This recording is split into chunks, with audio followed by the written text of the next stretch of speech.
دیرین دیرین.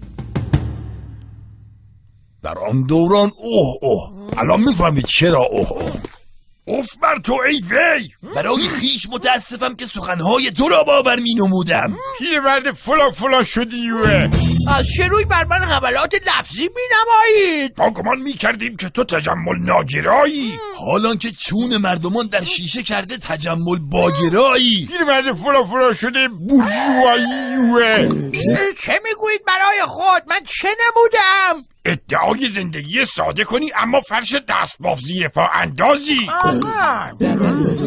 بدانید آگاه باشید فرش دستباف گران نیست. با توجه به ماندگاری، زیبایی، دوام و سالم بودنش یک سرمایه گذاری مطمئن می باشد. فرش دستباف مثل طلایه، یک سرمایه گذاری مطمئن برای همه اقشار جامعه.